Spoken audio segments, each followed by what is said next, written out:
Guys, so for today's video ay sasagutin natin yung question ng ating viewer. Magagamit pa po ba ang Pag-ibig Loyalty Card Plus kung wala na po akong work? The answer is yes. Pwede po natin siya gamitin. Kapag nawalan po tayo ng work, ay member pa din naman po tayo ng Pag-ibig Fund. Bakit member pa din tayo ng Pag-ibig Fund kung tayo ay wala ng work? Hanggat hindi ka nag-60 years old or hanggat hindi mo kinukuha yung mga pag-ibig contribution mo, hindi mo pa siya na-withdraw lahat doon, ay member pa rin po tayo ng Pag-ibig Fund. So, dito papasok ang ating Pag-ibig Loyalty Card Plus. Pwede po natin siya gamitin as valid ID kapag meron po tayong kahit na anong transaction sa Pag-ibig Fund. Alright? And then, pwede rin po natin siyang gamitin as secondary valid ID sa bangko. Pwede rin po siya. Kasi may pirma yun eh. Pero pag sa bangko kasi, no, yung mga PhilHealth, NIN, Pag-ibig Loyalty Card Plus, ano lang sila, mga secondary ID, hahanapan pa rin tayo ng mga backup ID. Kasi ang pinaka-primary talaga na ID na usually na hinahanap, lalo na pag sa bangko ka, SSS, UMID ID. Kapag active employee ka naman, sa employer mo, tinatanggap nila yon as pinaka-valid ID yung company ID. Basta hindi siya expired.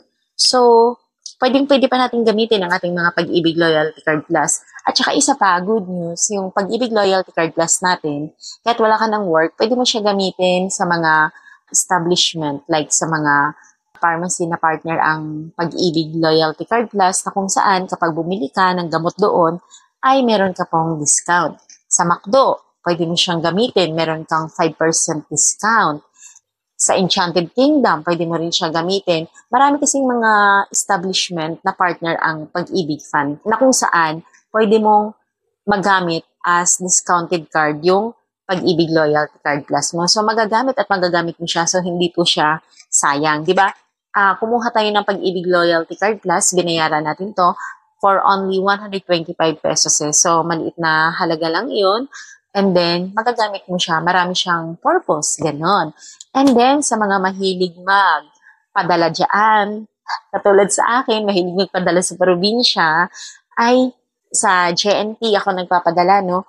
Ang Pag-ibig Loyalty Card Plus ay partner din po siya ng JNT. So, kapag halimbawa nagpapadala ka doon ng mga parcel, ay i-present mo lang yung Loyalty Card Plus mo. Actually, sa online pala yun sa ng JNT. Kasi mostly ngayon talaga ang transaction, no, more on online na. So, may discount tayo. Last time, nagpadala ako sa JNT ng papunta ng Masbate yung parcel ko.